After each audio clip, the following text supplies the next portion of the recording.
નમસ્કાર. આજે તારીખ 6/4/2021 રોજ આપણે શિક્ષણ રથનો રૂટીન ક્લાસ શ્રી નારાયણજી શંકરજી નાકરની વાડીએ રાખ્યો છે. આજના રૂટીન ક્લાસમાં ધોરણ 5ના બાળકો આપણી સાથે જોડાશે અને આજના આ ક્લાસમાં આપણે લેવાયેલ નિદાનાત્મક કસોટીનું રિઝલ્ટ આપણે છોકરાઓને આપીશું. સાથે એમણે લખેલા પેપર પણ એમને બતાડીશું અને એ અંગે ઉપચારાત્મક કાર્ય પણ કરીશું. સાથે સાથે આપણે આજનો હોમ લર્નિંગનો જે એપિસોડ છે એમાં જે હિન્દી વિષયનું પુનરાવર્તન છે એ પણ બાળકોને બતાવીશું. તો ચાલો આપ સૌના આશીર્વાદથી આજનું આ શૈક્ષણિક કાર્ય આપણે શરૂ કરીએ.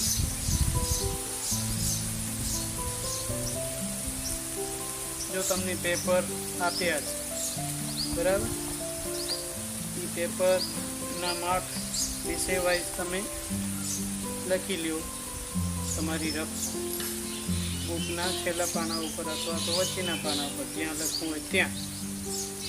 અને વિષય વાઇઝ જોતા આવો કયા પેપરમાં કયો પ્રશ્ન તમારો ખોટો પડ્યો છે. પ્રશ્નપત્ર પણ તમારી પાસે છે. હવે જે પ્રશ્ન ખોટો પડ્યો છે તેમનું આપણે ઉપચારાત્મક કાર્ય કરવાનું છે. તમારો પ્રશ્ન જે ખોટો પડ્યો છે એનો અર્થ શું કે તમને એ પ્રશ્નનો જવાબ આવડતું નથી. હવે નથી આવડતો તો એ શીખવાનું બરાબર. હવે સૌથી પહેલાં ગુજરાતી વિષયનું પેપર લ્યો હાથમાં.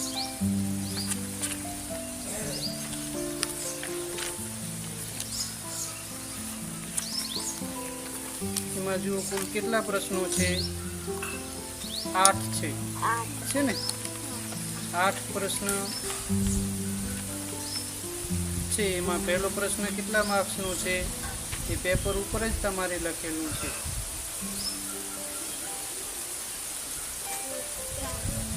એ સ્કેન કરવાની સીટ છે, એને ઉથલાવી નાખો.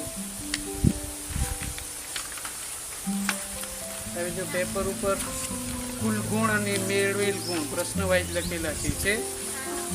પ્રશ્ન 1માં કુલ ગુણ કેટલા છે? 5. અને તમને જે મળેલ છે એ ગુણ કેટલા છે એ જોઈ લો. બધાને 5માંથી 5 છે. પહેલા પ્રશ્નમાં કેટલા છે? 3. તો એ પહેલા પ્રશ્નમાં તારું કાંઈ ખોટું પડ્યું. હવે એ શું ખોટું પડ્યું છે એ જુઓ. પ્રભુ કેટલા છે? હા, તો જુઓ પહેલા પ્રશ્નમાં કઈ વસ્તુ આપણી ખોટી પડી છે એનું ઉપચારાત્મક કાર્ય કરવાનું. ખાલી પહેલો જ પ્રશ્ન જોવાનો છે.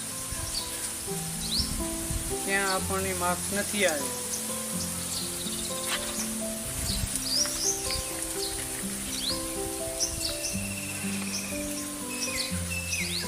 પહેલો પ્રશ્ન, આપેલ ચિત્રને ધ્યાનપૂર્વક જોઈ તેને અનુરૂપ વર્ણન કરો. ચિત્ર આપેલું હતું એ ચિત્ર જોઈ અને વર્ણન કરવાનું હતું. ઓછામાં ઓછા 5 વાક્યો લખવાના હતા. તમે ફકરો લખ્યો છે બરાબર. 5માંથી 5 જેમણે સારું લખ્યું છે એમણે 5માંથી 5 માર્ક્સ છે. પણ જેમણે છેકા કર્યા છે, જેમના વાક્યો ખોટા છે, જેના શબ્દો ખોટા છે, એમને 5માંથી 2 હશે, 5માંથી 3 હશે, 5માંથી 1 હશે. તો એનો મતલબ એ કે તમને બરાબર વર્ણન કરતા આવડતું નથી. ચિત્ર જોઈને કે ચિત્રમાં શું છે લખતા આવડતું નથી. લખવામાં ભૂલ કરો એટલે માર્ક્સ ઓછા આવે બરાબર. એટલે ધ્રુતિ અને પ્રભુ બંનેને પહેલો પ્રશ્ન ફરીથી લખવાનો હશે ઉપચારાત્મક કાર્યનો. ચાલો બીજો પ્રશ્ન જુઓ. બીજો પ્રશ્ન કેટલા માર્ક્સનો છે? 5. હવે એમાં તમને કેટલા આવ્યા છે એ જુઓ. ધ્રુતિને 5માંથી 5, પ્રાચીને 4 અને દ્રષ્ટિને 5 માંથી 5, પ્રભુ 5 માંથી, જો ઉપર જ લખેલું છે આ રહ્યું. બીજો પ્રશ્ન 5 માંથી 2, 5 માંથી 3, બરાબર. તો બીજા પ્રશ્નમાં શું કરવાનું છે? સૂચના શું હતી એની? વાર્તા વાંચી અને પ્રશ્નોના જવાબ લખવાના હતા. હવે એ વાર્તામાં જ જવાબ હતા, છતાં પ્રભુભાઈને 5 માંથી 2 આવ્યા છે અને બાકીને તો ચાલશે. 5 માંથી 4 છે ને પ્રાચી, તો ચાલશે. તારો કયો પ્રશ્ન ખોટો પડ્યો છે એમાં જો. ત્રીજો પ્રશ્ન કયો છે? ચંકુ મંકુને પાણી નાચતું કૂદતું કેમ લાગ્યું હશે? તો એનો જવાબ આવશે પાણી નાચે અને કૂદે ક્યારે? દરિયામાં મોજા ઉછળતા હોય ત્યારે, અથવા તો તળાવ હોય તો એમાં લહેર આવતી હોય ત્યારે, બરાબર. તો 2 જવાબ થાય એના. ચંકુ મંકુ એ દરિયાના મોજા ઉછળતા જોયા હશે, તેથી તેમને પાણી નાચતું કૂદતું લાગ્યું હશે, અથવા ચંકુ મંકુએ તળાવમાં જે પાણી રહેલું છે તેની લહેરો જોઈ હશે, તેથી એમને પાણી ઉછળતું કૂદતું લાગ્યું હશે. પ્રભુભાઈ, હા, કારણ કે દરિયામાં મોજા ઉછળતા હતા એવું લખું તો પણ ચાલે. પ્રભુ,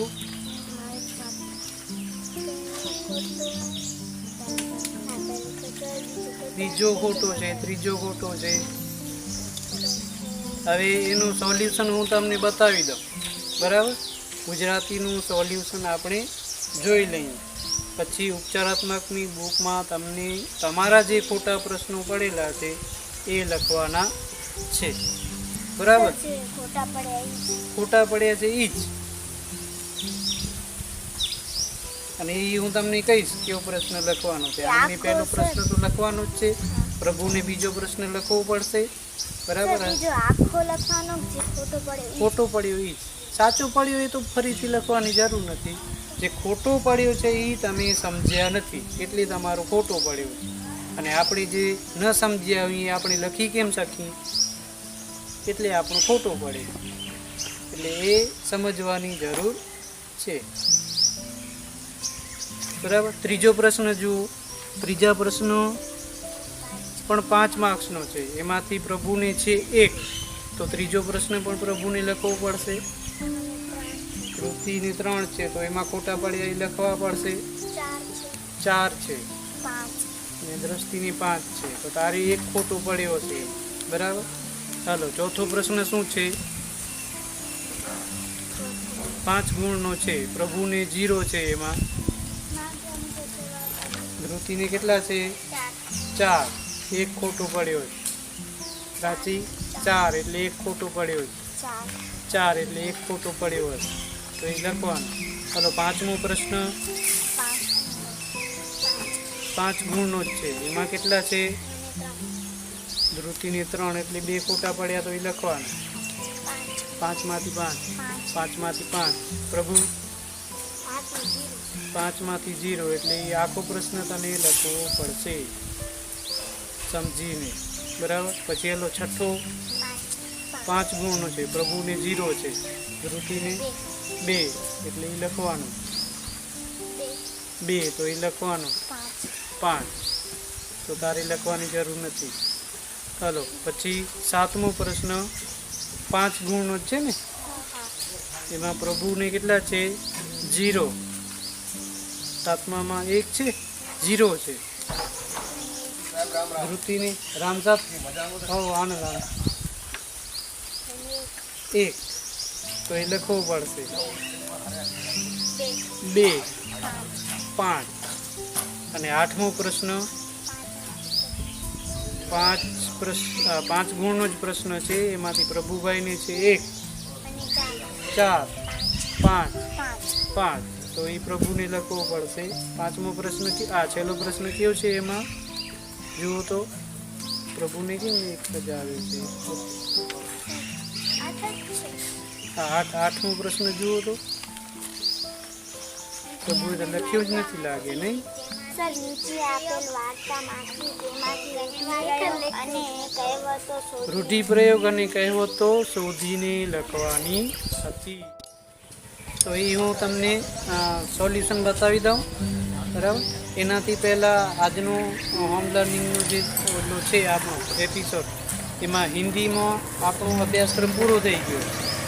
हिंदी में बधा पाठ पूरा कर दीधा छे। हवे आजे एनुं पुनरावर्तननो एपिसोड छे तो ये आपणे जोई लईए। एमां 4 पाठनुं पुनरावर्तन आजे तमारुं थई जाय बराबर। अने पछी आनुं सोल्यूशन आपणे शोधीने करीए।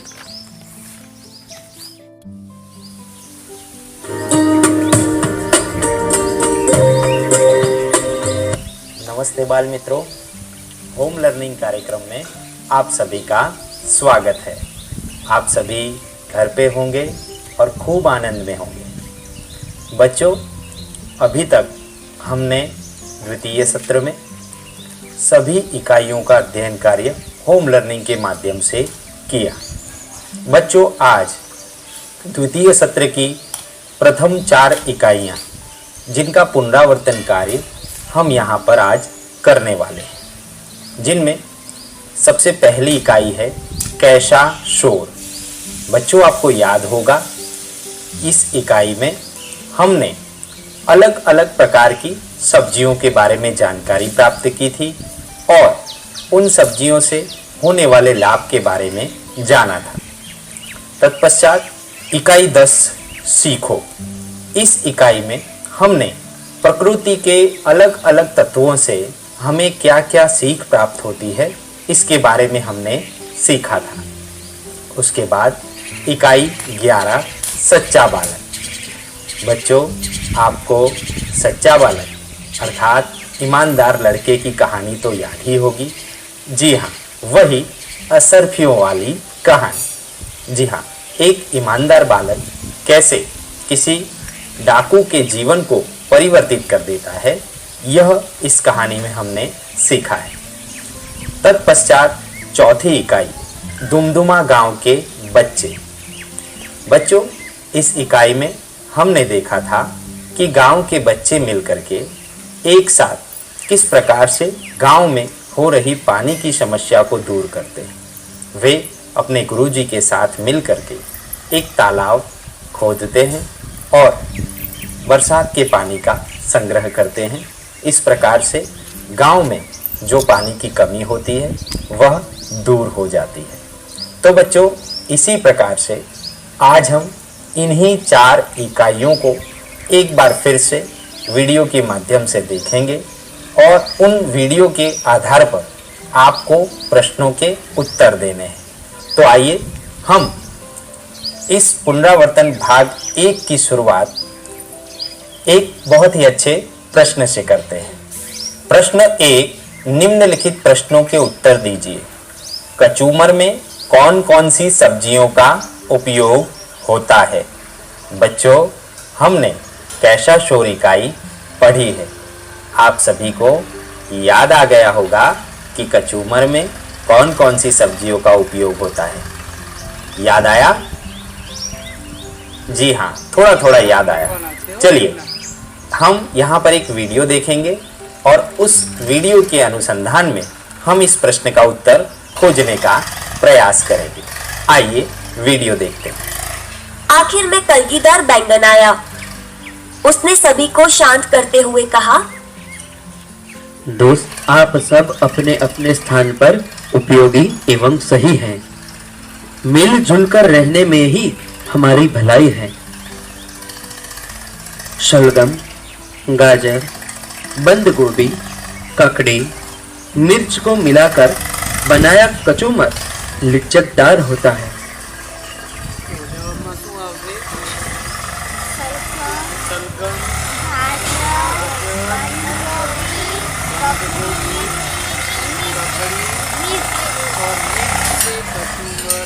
बनता है। फरीथी शलगम, गाजर, बंद गोभी, ककड़ी और मिर्च से कचुम्बर बनता है। લખવું પડશે મોઢે આવડે એ લખતા પણ આવડવું જોઈએ, બરાબર? ચાલો આગળ જોઈએ. आलू, शकरकंद, फूल गोभी और भिंडी से बनी सब्जी मन भावन बनती है। मिर्ची, धनिया, अदरक जैसे मसाले रसोई में स्वाद और सुगंध प्रदान करते हैं। इस तरह हम एक साथ घुल मिलकर और भी मजेदार हो जाते हैं। इतने में बिरजू चाचा जाग उठे। सभी सब्जियां इधर उधर भागने लगी। लौकी, करेला और ककड़ी बेलों पर जा बैठी। शकरकंद, आलू, गाजर, बीट जमीन के अंदर घुस गए। भिंडी, मटर, बैंगन, टमाटर पौधे की डालियों पर छिप गए। बिरजू चाचा अपने काम में मशगूल हो गए। तो बच्चों, आपने वीडियो देखा।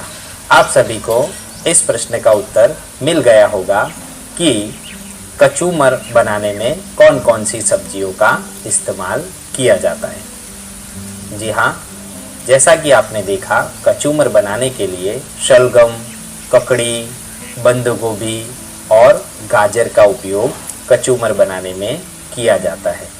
इनमें मसालों को मिला करके इन्हें खाने के साथ में परोसा जाता है, जिससे कि भोजन और भी स्वादिष्ट लगता है। आइए बच्चों, अगला प्रश्न हम देखते हैं। प्रश्न 2, फूलों से तथा दूध और पानी से हमें क्या सीखने मिलता है। बच्चों, आपको याद होगा, हमने पहले सीखो कविता का अध्ययन किया है, जिसमें प्रकृति के विभिन्न तत्वों से हमें जो जो चीज़ें सीखने मिलती है उसके बारे में हमने सीखा था। आइए इस सुंदर कविता का एक भाग ध्यान से सुनते हैं और इस प्रश्न का उत्तर ढूंढने की कोशिश करते हैं।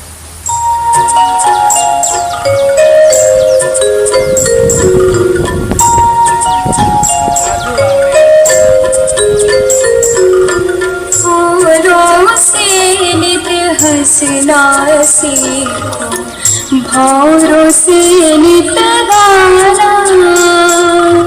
फूलों से नित हंसना सीखो, भौरों से नित गाना। तरु की झुकी डालियों से नित सीखो शीश झुकाना।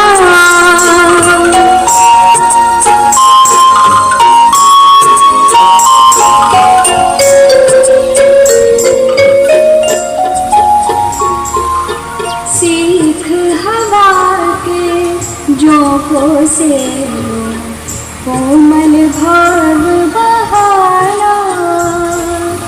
दूध तथा पानी से सीखो मिलना और मिलाना।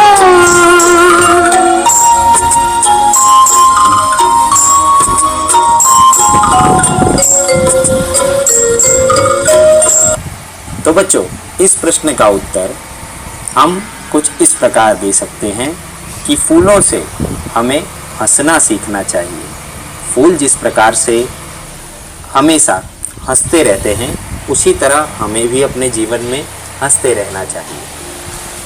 और दूध और पानी से सीखो मिलना और मिलाना, अर्थात कभी भी पानी में हम दूध मिलाएं या दूध में हम पानी मिलाएं तो वो दोनों आपस में ऐसे मिल जाते हैं कि फिर बाद में उन दोनों को अलग करना बहुत ही मुश्किल कार्य है, या फिर हम उन्हें अलग नहीं कर सकते। तो उसी प्रकार से बच्चों, हमें भी अपने जीवन में मिलनसार बनना चाहिए। हमें अपने से बड़े छोटे किसी भी प्रकार के व्यक्ति से अच्छी तरह से मिलना चाहिए और हमारा व्यवहार उनके साथ में मिलनसार होना चाहिए।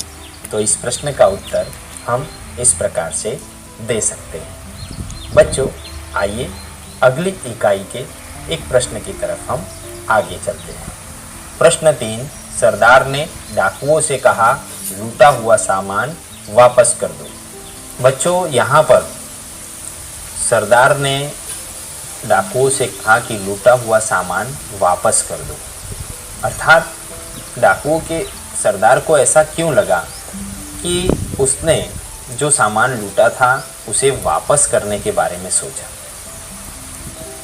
आपने इस इकाई को पहले पढ़ा है और समझा है। आइए सच्चा बालक इकाई का एक बार फिर से हम अध्ययन करते हैं और इस प्रश्न का उत्तर समझने की या ढूंढने की कोशिश करते हैं। तो आइए यह इकाई सच्चा बालक हम वीडियो के माध्यम से देखते हैं। एक समय की बात है, एक लंबा काफिला बगदाद की ओर जा रहा था।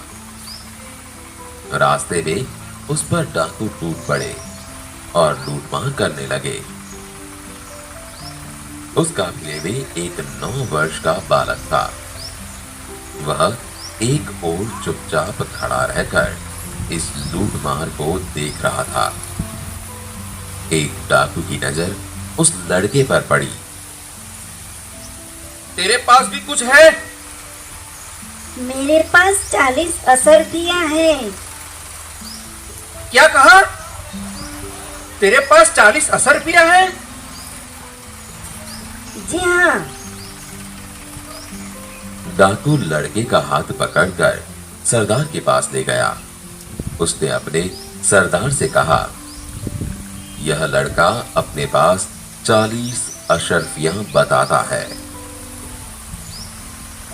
तेरी अशरफियां कहाँ है?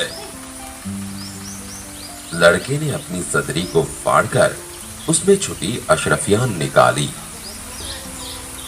उन्हें सरदार के सामने रखते हुए कहा, यह देखो। लड़के, अशरफियों को इस प्रकार से रखने का उपाय तुम्हें किसने बताया? मेरी माँ ने इनको सदरी के अस्तर में सी दिया था, जिससे किसी को पता न चले।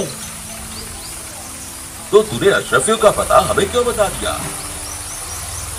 मैं झूठ कैसे बोलता? मेरी माँ ने कहा था, बेटा सदैव सच बोलना, झूठ बोलना पाप है। यह छोटा बच्चा अपनी माँ का इतना कहना मानता है कि ऐसे संकट में भी झूठ नहीं बोला। हम लोग बड़े होकर भी ईश्वर के बताए नेक रास्ते पर नहीं चलते और लूटमार करते रहते हैं। सरदार, बात तो ठीक है। इनका लूटा हुआ सामान इन्हें वापस कर दो। डाकुओं ने जब सामान वापस कर दिया और आगे कभी लूटमार न करने की प्रतिज्ञा की। सच बोलने वाले उस बालक का नाम अब्दुल कादिर था। बड़ा होकर यह बालक महान संत हुआ। उनकी समाधि बगदाद में है। वहां प्रत्येक वर्ष बड़ी संख्या में लोग दर्शन के लिए जाते हैं। तो बच्चों, आपने यह सुंदर कहानी देखी। इस कहानी में अब्दुल कादिर नाम का बच्चा अपनी माता के वचन का पालन विपरीत परिस्थितियों में भी करता है। सामने डाकू होते हैं, वे उन्हें कहते हैं कि तेरे पास क्या है? तो वह कहता है कि मेरे पास असरफियाँ हैं, और वह असरफियाँ उन डाकुओं को दे देता है। जब डाकू उनसे पूछते हैं कि तुमने झूठ क्यों नहीं बोला, तो वह कहता है कि मेरी माता ने कहा है कि हमें झूठ नहीं बोलना चाहिए, झूठ बोलना पाप होता है। जब डाकुओं के सरदार को यह पता चलता है तो वह सोच में पड़ जाता है कि इतना छोटा बालक इतनी विपरीत परिस्थितियों में भी अपनी माता के वचन का पालन करता है, तो हम तो बड़े हैं, हम समझदार हैं, तो हमें क्यों नेक रास्ते पर नहीं चलना चाहिए। यह सोचकर डाकुओं का सरदार लूटा हुआ सामान सभी को वापस करने के लिए कहता है। तो इस प्रकार से इस प्रश्न का उत्तर हम दे सकते हैं। बच्चों, आइए अगला प्रश्न हम देखते हैं, जो कि अगली इकाई 12 दुमदुमा गांव के बच्चे से है। जमीन खोदने के लिए बच्चे कौन कौन से साधन लाए थे? इस प्रश्न का उत्तर देने के लिए हमें कहानी को ध्यान से देखना होगा। तो आइए हम इस कहानी को देखते हैं। यह दुमदुमा गांव है। यहाँ हमेशा पानी की कमी रहती थी। खेत सूख जाते, लोग परेशान रहते। बच्चे पानी में खेलना चाहते, तैरना चाहते, पर कहां? एक दिन बच्चे खेल के मैदान में इकट्ठा हुए। उन्होंने पानी की कमी दूर करने की सोची। मैं बादलों से प्रार्थना करूंगा, रोज बरसो। बादल रोज कैसे बरस सकते हैं? तब फिर क्या हो? सब सोचने लगे। क्यों ना एक बड़ा सा गड्ढा खोदे जिसमें बारिश का खूब सारा पानी भर जाए। हाँ, यही ठीक है। फिर बच्चे लाए फावड़े, कढ़ाई, कुदाले और तसले। वे जमीन खोदते रहे, मिट्टी ढोते रहे, बाहर फेंकते रहे। बच्चों को काम करते हुए गांव वालों ने देखा। वे भी बच्चों के साथ काम करने में जुट गए। इस तरह बना एक बड़ा सा तालाब। बरसात ने उस तालाब में पानी भरा। पानी से खेतों की सिंचाई हुई। खेतों में मक्का और धान लहलहाए। लोग खुश हुए और बच्चे पानी में छपाछप खूब नहाए। तो बच्चों, आपने यह इकाई दुमदुमा गांव के बच्चे देखी। बच्चों, आपको यहाँ पर पूछे गए प्रश्न का उत्तर भी मिल गया होगा। जी हाँ, बच्चे तालाब खोदने के लिए कुदाल, फावड़े और तसले लेकर के आए और उनके माध्यम से उन्होंने तालाब खोदा और गांव में होने वाली पानी की समस्या को दूर करने का प्रयास किया। बच्चों, इन 4 इकाइयों में हमने बहुत से मुश्किल शब्द भी देखे, जिन्हें शब्दार्थ के रूप में हमने देखा। यहाँ पर उन मुश्किल शब्दों का पठन मैं करूँगा। आप सभी से अनुरोध है, आप सभी भी इन मुश्किल शब्द और उनके अर्थ को मेरे साथ में पढ़ने का प्रयास करेंगे तथा अपनी नोटबुक में इन शब्दों और अर्थ को लिखने का प्रयास करेंगे, जो कि आपको हिंदी भाषा का पठन करते समय बहुत ही मददरूप होंगे। तो आइए बच्चों, हम शब्दार्थ देखते हैं। अनूठा अर्थात उत्तम। ज्वर अर्थात बुखार। काफी, काफी अर्थात पर्याप्त। जितना जरूरी हो उतना जब प्राप्त होता है तो उसे पर्याप्त कहा जाता है। उसी प्रकार से दोपहर। दोपहर यह शब्द भी हम प्रतिदिन यूज करते हैं। दोपहर का समय अर्थात मध्याह्न का समय। फीकी। फीकी अर्थात स्वादहीन, जिसमें कोई स्वाद न हो उसे फीकी कहा जाता है। हवा। हवा का अर्थ वायु भी होता है। सूरज। सूरज को तो हम सभी जानते हैं, जिसका अर्थ रवि या भानु होता है। चाट। चाट का नाम सुनते ही आपके मुंह में पानी आ गया होगा। जी हाँ, चाट अर्थात चटपटा व्यंजन, जो कि सभी को खाने में बहुत आनंद देता है। मजेदार। मजेदार अर्थात स्वादिष्ट। जब भी कोई स्वादिष्ट चीज हमारे घर में बनती है तो हम उसे मजेदार या स्वादिष्ट व्यंजन कहते हैं। मन भावन अर्थात मनपसंद। कोमल। कोमल अर्थात नाजुक। लता। लता अर्थात वेल, जो कि आप सभी ने देखी होगी। नेक अर्थात ईमानदार। अब्दुल कैसा लड़का था? नेक लड़का था, ईमानदार लड़का था। सदैव। सदैव अर्थात हमेशा। हमेशा, प्रतिदिन, सदैव। हमें हमेशा सुबह जल्दी उठना चाहिए। तो बच्चों, यहाँ पर हमने कुछ मुश्किल शब्द तथा उनके अर्थों के बारे में जाना। आप सभी को इन 4 इकाइयों में उपयोग में लिए गए ऐसे कुछ शब्द और उनके अर्थों की सूची बनानी है और उनका अभ्यास करना है, उनका पठन करना है। बच्चों, अब एक चित्र के आधार पर हमें 5 वाक्य लिखने हैं। तो आइए स्क्रीन के माध्यम से उस चित्र को देखते हैं। देखिए बच्चों, आपकी स्क्रीन पर एक चित्र है। बाल दोस्तों, आपको दिखाई जाने वाली चित्र और उसके वर्णन के आधार पर वर्कशीट में वाक्य लिखने हैं। तो बच्चों, आप सभी ने चित्र को देखा होगा। गांव का है। आइए इस चित्र के आधार पर हम 5 वाक्य किस प्रकार से बना सकते हैं उसके उदाहरण देखेंगे। यह एक छोटे से गांव का चित्र है। बच्चों, यह एक छोटे से गांव का चित्र है। बीजो दूर सूर्य निकल रहा है। देखिए बच्चों, सुबह का यह चित्र है जिसमें हमें सूर्य निकलते हुए दिखाई दे रहा है। आकाश में पक्षी उड़ रहे हैं। देखिए, आकाश में कुछ पक्षी भी उड़ते हुए आपको दिख रहे होंगे। गांव के बाहर एक तालाब है।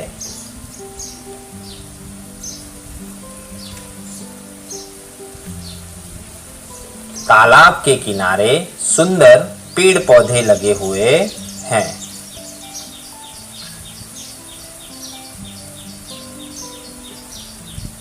तालाब के किनारे पर स्त्रियां कपड़े धो रही हैं।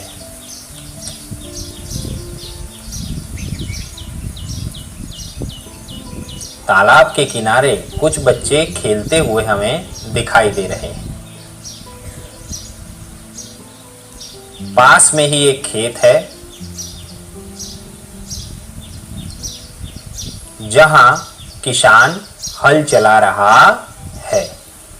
तो बच्चों, इस प्रकार से चित्र के माध्यम से यहाँ पर मैंने 5 से अधिक वाक्य बनाए हैं और आप चाहें तो अपने हिसाब से और भी वाक्य बना सकते हैं। तो बच्चों, इस प्रकार से आज हमने अलग अलग 4 इकाइयाँ, जिसमें कैसा शोर, सीखो, सच्चा बालक और दुमदुमा गांव के बच्चे, इन इकाइयों के आधार पर हमने वीडियो के माध्यम से प्रश्नों के उत्तर दिए, शब्दों के अर्थ जाने और चित्र के अनुसंधान में हमने वाक्य लिखने की कोशिश की। बच्चों, इन 4 इकाइयों में से एक सुंदर कविता, जिसका कुछ भाग हमने अभी थोड़ी देर पहले एक प्रश्न के अनुसंधान में देखा। आइए इस सुंदर कर्णप्रिय कविता का एक बार फिर से हम श्रवण करते हैं, जिसका नाम है सीखो।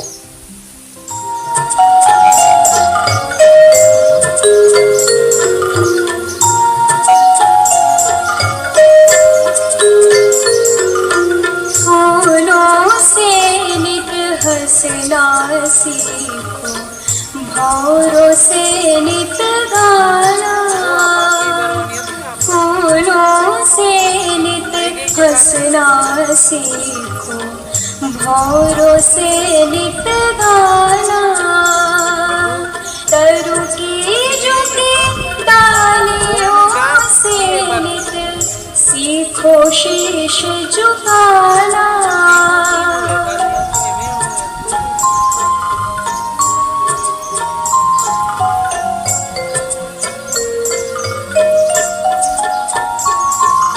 सीख हवा के झोंकों से लो, कोमल भाव बहाना। दूध तथा पानी से सीखो, मिलना और मिलाना।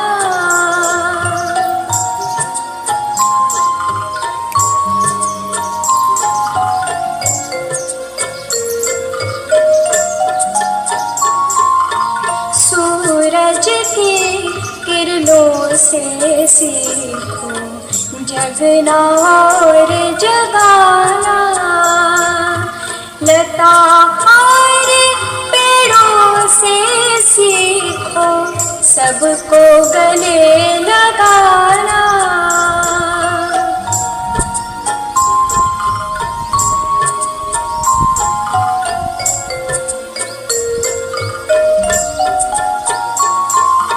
मछली से सीखो स्वदेश के लिए तड़प कर मरना। पतझड़ के पेड़ों से सीखो दुख में धीरज धरना।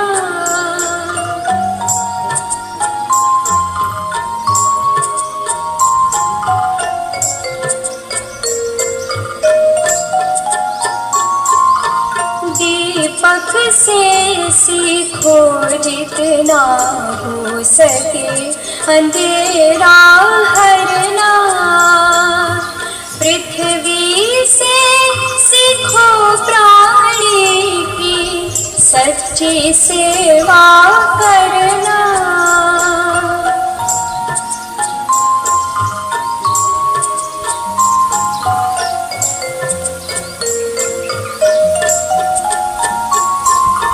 जलधारा से सीखो आगे जीवन पथ में बढ़ना। और धुएं से सीखो हरदम ऊंचे ही पर चढ़ना। फूलों से नित हंसना सीखो भौरों से नित गाना। फूलों से नित हंसना सीखो भौरों से नित गाना।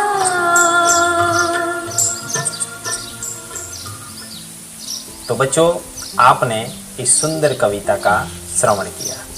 आशा करता हूँ आप सभी को खूब आनंद आया होगा। बच्चों, आपको इस कविता को कंठस्थ करना है और इसे राग से गाने का प्रयास करना है। तो बच्चों, अब समय हो चुका है आज के सवाल का। आइए आज के सवाल को हम देखते हैं। आज का सवाल, अनूठा शब्द का अर्थ पहचानिए। अनूठा शब्द का अर्थ क्या होता है, इसका उत्तर निम्न 4 विकल्पों में से आपको देना है, जिसमें पहला विकल्प है ए ज्वर, बी उत्तम, सी काफी, डी वायु। बच्चों, इन 4 विकल्पों में से सही उत्तर कौन सा है वह आपको फोन करके नीचे दिए गए फोन नंबर, जो कि इस प्रकार हैं, नोट कर लीजिए 6 3 5 7 3 9 9 4 5 0। इन नंबर पर आज रात 8 बजे से पहले आपको फोन करके सही उत्तर बताना है। बच्चों, अगले एपिसोड में हम पुनरावर्तन के दूसरे भाग के बारे में जानेंगे और अगली 4 इकाइयों के बारे में सीखने का प्रयास करेंगे। तब तक आप सभी घर पे रहिए, सुरक्षित रहिए। आप सभी का खूब खूब आभार, धन्यवाद।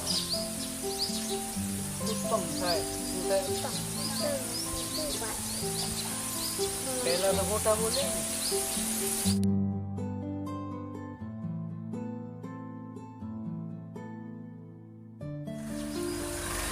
ચાલો હવે ગુજરાતીનું સોલ્યુશન જોઈ લઈએ, જે તમને ઉચ્ચારાત્મકમાં કામ આવે, બરાબર? પછી બધું પહેલાં ગુજરાતીનું પૂરું કરીએ, પછી બીજા ક્લાસમાં હિન્દીનું એવી રીતે કરતા આવીએ ને, થઈ જશે. ચાલો દરેકનું ધ્યાન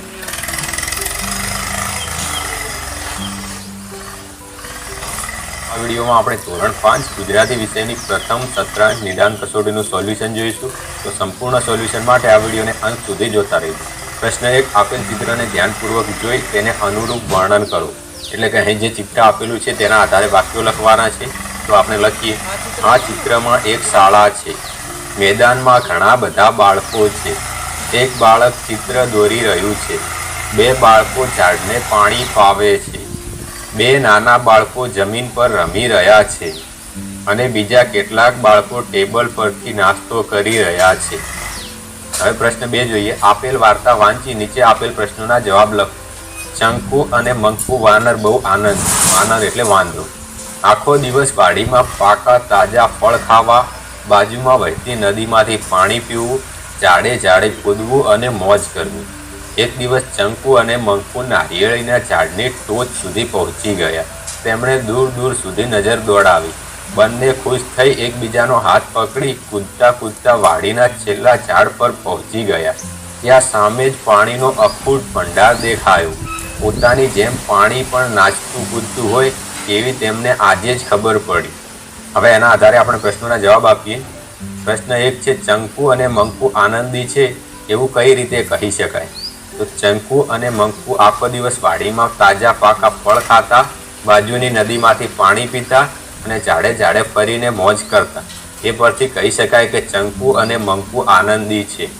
બીજો પ્રશ્ન, ચંકુ મંકુને નારિયેળી પરથી શું દેખાયું હશે? તો ચંકુ મંકુને નારિયેળી પરથી પાણીનો અખૂટ ભંડાર દેખાયો હશે. ત્રીજો પ્રશ્ન, ચંકુ મંકુને પાણી નાચતું કૂદતું કેમ લાગ્યું હશે? પાણી ખળખળ વહેતું હશે તેથી ચંકુ મંકુને પાણી નાચતું કૂદતું લાગ્યું હશે. ચોથો પ્રશ્ન, પાણીનો અખૂટ ભંડાર એટલે શું? પાણીનો અખૂટ ભંડાર એટલે વધારે પાણી. પોતાની જેમ પાણી પણ નાચતું કૂદતું હોય તેવી તેમને આજે જ ખબર પડી. નીચેનામાંથી કયું વિધાન સાચું છે? તો આનો જવાબ આવશે સી. આજ પહેલા તેમણે શાંત પાણી જોયું હશે. પ્રશ્ન 3, તમારી શાળામાં થતા પ્રાર્થના કાર્યક્રમ વિશે 5 વાક્યો લખો. તો આપણે લખીએ, અમારી શાળામાં રોજ સવારે 11 વાગે બેલ વાગે છે. બેલ વાગે એટલે અમે બધા બાળકો લાઈનસર પ્રાર્થના માટે ગોઠવાઈ જઈએ. ત્યાર પછી પ્રાર્થના શરૂ થાય. અમારી શાળામાં દરરોજ અલગ અલગ પ્રાર્થના બોલાવવામાં આવે છે. પ્રાર્થનામાં ઢોલક અને ખંજરી વગાડવામાં આવે છે. પ્રાર્થના પૂરી થયા પછી અમારા ગુરુજી ભાષણ કરે છે. ત્યાર પછી લાઈનસર અમે પોતપોતાના રૂમમાં જઈએ છીએ. આ રીતે તમારે વાક્યો લખવાના છે. હવે પ્રશ્ન 4, માગ્યા મુજબ જવાબ આપો. પ્રથમ છે, સમાનાર્થી શબ્દ આપો. તો એનો પ્રથમ શબ્દ છે શીલા. તો શીલાનો સમાનાર્થી શબ્દ થાય પથ્થર. અને બીજા નંબર પર છે તરફદારી. તો તરફદારનો સમાનાર્થી શબ્દ થાય પક્ષપાત. બીજો પ્રશ્ન, વિરુદ્ધ અર્થ દર્શાવતા શબ્દો આપો. અંધારું. તો અંધારાનો વિરોધાર્થી શબ્દ થાય અજવાળું. અને દુરુપયોગ. દુરુપયોગનો વિરોધાર્થી શબ્દ થાય સદુપયોગ. ત્રીજો પ્રશ્ન, સાચી જોડણી લખો. પ્રથમ છે વીજળી. તો વીજળીની સાચી જોડણી આ રીતે લખાય. અને એના પછી છે ધનુષ્ય. એના પછી છે ધનુષ્ય. તો ધનુષ્યની જોડણી આ રીતે લખાય. શરણાઈના સની જગ્યાએ ષટકોણનો સ આવે. અને ચોથો પ્રશ્ન છે, શબ્દોને શબ્દકોશના ક્રમમાં ગોઠવો. શબ્દકોશના ક્રમમાં એટલે કે કક્કાવારીના ક્રમમાં. તો આમાં પ્રથમ આવશે આબ, એના પછી ચળકે, ત્રીજા નંબર પર રામ અને ચોથા નંબરે રાસલીલા આવશે. પ્રશ્ન 5, નીચે આપેલ સંવાદ વાંચી આપેલ પ્રશ્નોના જવાબ લખો. તો સૌપ્રથમ આપણે સંવાદ વાંચી લઈએ. રાકેશ, અરે મેહુલ, આ મુતાવળે ક્યાં ચાલ્યો? મેહુલ, સામેના બગીચામાં જાઉં છું. રાકેશ, પણ તને ખબર છે ને કે અત્યારના સમયમાં કામ સિવાય ક્યાંય ફરવા જવાની મનાઈ છે? મેહુલ, હા મને ખબર છે, પણ મારું કામ જરૂરી જ છે. રાકેશ, એવું તે વળી શું કામ છે? મેહુલ, બગીચામાં એક દાદા સરસ ચોપડીઓ લઈને આવે છે. હું એમને તે જે કહે તે વાંચી સંભળાવું છું. રાકેશ, વાહ, મજા પડે હો, ચાલ હું પણ આવું. હવે પ્રશ્નોના જવાબ આપીએ. પ્રથમ પ્રશ્ન છે, મેહુલને ઉતાવળ શા માટે હતી? મેહુલને ઉતાવળ હતી કારણ કે તેને દાદા પાસે ચોપડી વાંચવા જવું હતું. રાકેશ મેહુલને બગીચામાં જતા કેમ અટકાવે છે? રાકેશ મેહુલને બગીચામાં જતા અટકાવે છે કારણ કે કામ સિવાય ક્યાંય બહાર જવાની મનાઈ છે. મેહુલનું કામ જરૂરી હતું શા માટે? હા, મેહુલનું કામ જરૂર If you are passionate about mechanical gaming keyboards and our gold standard mechanical switches, you've come. જરૂરી હતું કેમ કે દાદા તેની રાહ જોઈને બેઠા હશે. ચોથો પ્રશ્ન, મેહુલના કામમાં મજા પડશે એવું રાકેશને કેમ લાગ્યું? મેહુલના કામમાં મજા પડશે એવું રાકેશને લાગ્યું કારણ કે ચોપડીઓ વાંચવાની હતી. અને પાંચમો પ્રશ્ન, જંગલ અને બગીચામાં શું ફેર હશે? તો જંગલમાં પર્વતો, ઝાડ, પ્રાણીઓ અને નદી હોય છે. બગીચામાં ફૂલ છોડ, લપસણી અને હિંચકા હોય છે. પ્રશ્ન 6, નીચે આપેલ પ્રશ્નોના ટૂંકમાં જવાબ આપો. પહેલો પ્રશ્ન, મહેનતનો રોટલો પાઠમાં સાધુ મોચીને તમે મારા ગુરુ એવું શા માટે કહે છે? તો મહેનતનો રોટલો પાઠમાં સાધુ મોચીને તમે મારા ગુરુ એવું કહે છે કારણ કે તેઓ તેની પાસેથી ભિક્ષા માગીને પેટનો ખાડો પૂરે છે. નદીને આપણે માતા શા માટે કહીએ છીએ? નદી આપણને પાણી આપીને આપણું પાલન કરે છે, તેથી આપણે નદીને માતા કહીએ છીએ. શરદીના પ્રતાપે પાઠમાં કહેવાયેલ બધી ઇન્દ્રિયો કરતાં કાન ઓછું કાર્ય કરે છે. વાક્યમાં ઇન્દ્રિયો શબ્દ કયા અર્થમાં વપરાયો છે? તો ઇન્દ્રિયો શબ્દ વિષયનું જ્ઞાન કરાવનારું શરીરનું અંગ એ અર્થમાં વપરાયો છે. પ્રશ્ન 7, નીચે આપેલ ફકરામાંથી ક્રિયાપદ અને વિશેષણ શોધીને લખો. તો આપણે ફકરો વાંચતા જઈએ અને વિશેષણ કે ક્રિયાપદ હશે તે હું તમને કહીશ. મોચી સુંદર પગરખા સીવતો હતો. તો આમાં સુંદર વિશેષણ છે અને સીવતો ક્રિયાપદ છે. એના પછી સાધુએ તેને પગરખા બનાવવા આપ્યા હતા. તો બનાવવા ક્રિયાપદ છે. એના પછી મોચીની સચ્ચાઈ જોઈ સાધુએ ગરીબ મોચીના બધા ઓજારો સોનાના બનાવી દીધા. તો આમાં ગરીબ વિશેષણ છે. તો આમાં ગરીબ વિશેષણ છે અને બનાવી દીધા એક ક્રિયાપદ છે. મોચી તો ખરો ભગત, ઓજારો તેણે દુકાનમાં એક બાજુ મૂકી દીધા. તો આમાં ખરો વિશેષણ છે અને મૂકી દીધા એક ક્રિયાપદ છે. હવે છેલ્લો 8મો પ્રશ્ન, નીચે આપેલ વાર્તા વાંચી તેમાંથી રૂઢિપ્રયોગો અને કહેવતો શોધીને લખો. તો આપણે ફકરો વાંચીએ અને તેમાંથી કહેવતો અને રૂઢિપ્રયોગો શોધીને લખીએ. શિયાળાની કડકડતી ઠંડીમાં ચી ચી ચકલીએ ચક્કુ ચકલા સાથે ખોરાક શોધવા જવાનું નક્કી કર્યું. તો કડકડતી ઠંડીમાં રૂઢિપ્રયોગ છે. એના પછી તેને થયું એક કરતાં બે ભલા. આ કહેવત આવી ગઈ, એક કરતાં બે ભલા. તેણે થયું એક કરતાં બે ભલા, થોડો વધારે ખોરાક મળી જશે. એક કરતાં બે ભલા આ કહેવત થઈ.